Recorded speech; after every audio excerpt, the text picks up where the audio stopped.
secara sistematis menyaksikan dan mencatat perilaku, tindakan, atau respon yang dapat diukur dalam pengaturan alami atau buatan tanpa melakukan intervensi atau manipulasi variabel secara langsung.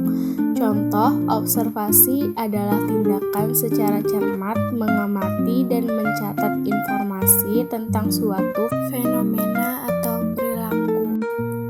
Tujuan observasi untuk menggambarkan variabel atau set variabel perilaku dalam suatu individu, kelompok, atau setting tertentu. Juga menghasilkan data dari situasi nyata yang mungkin tidak mudah dimanipulasi dengan eksperimen.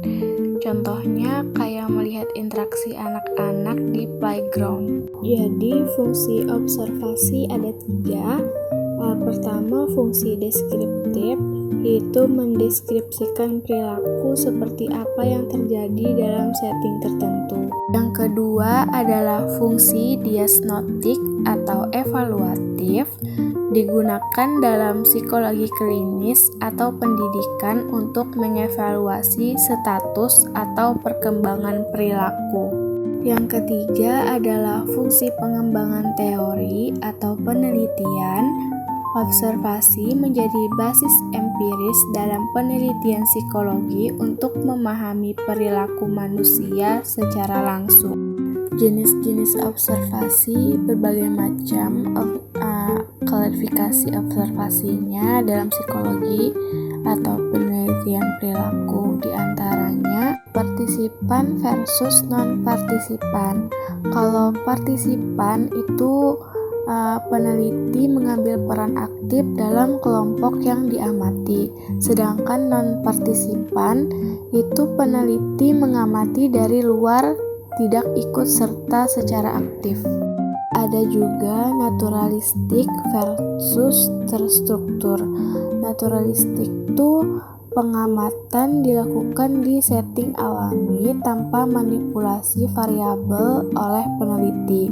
Kalau terstruktur, setting mungkin dibuat atau diatur agar pengamatan bisa lebih sistematis. Kalau variasinya, covert versus overt, pengamatan tersembunyi versus diketahui, dan juga sistematis versus tidak sistematis, misalnya menggunakan kode atau jadwal pengamatan. Tahapan observasi psikologi, yang pertama perencanaan, yaitu menetapkan tujuan observasi, memilih setting, menentukan apa yang akan diamati. Yang kedua, pelaksanaan observasi. Observasi dilakukan dengan cara yang ditentukan, misalkan partisipan, non-partisipan, atau sistematis atau tidak. Mencatat data itu sesuai dengan teknik pencatatannya. Yang ketiga, pencatatan atau dokumentasi. Segera mencatat atau mengkode apa yang diamati agar tidak lupa atau terdistorsi. Yang keempat, analisis dan interpretasi. Itu sudah bisa mengolah data observasi, mencari pola, jumlah, frekuensi, atau makna perilaku. Yang kelima, pelaporan atau tindak lanjut, menyajikan temuan observasi dan bila relevan, membuat rekomendasi atau intervensi.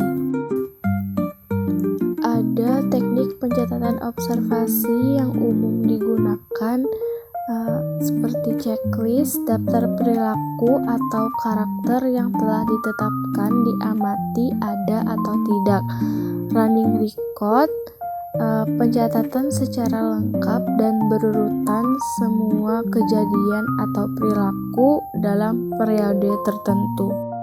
Time sampling itu mencatat perilaku pada interval waktu yang sudah ditentukan. Misalnya setiap 10 menit ada yang dilakukan. Kalau event sampling mencatat setiap kali sesuatu kejadian atau jenis perilaku yang spesifik terjadi. Record mencatat kejadian yang spontan, penting atau khas, seringkali naratif. Konsep objektivitas dan bias observasi. Objektivitas dalam observasi berarti bahwa pencatatan dan interpretasi perilaku dilakukan sedemikian rupa agar pengaruh pribadi peneliti, misalnya nilai, harapan, interpretasi bebas, seminimal mungkin.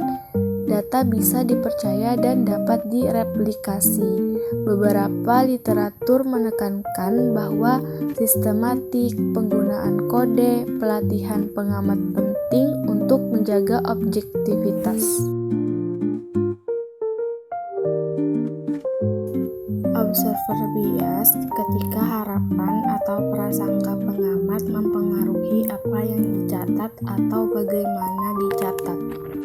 Observer advantage effect, pengamat secara tidak sadar mempengaruhi perilaku partisipan atau merekam dengan cara yang sesuai harapan. Sedangkan Hawthorne effect atau efek pengamatan, perilaku subjek berubah karena tahu sedang diamati, bukan karena variabel yang diukur. Pelatihan pengamat dan penggunaan instrumen standar. Menggunakan banyak pengamat dan mengecek reliabilitas antar pengamat. Menyembunyikan tujuan penuh dari pengamat atau subjek. Mencatat dengan sistematik dan menggunakan kode atau skrip yang telah distandarisasi.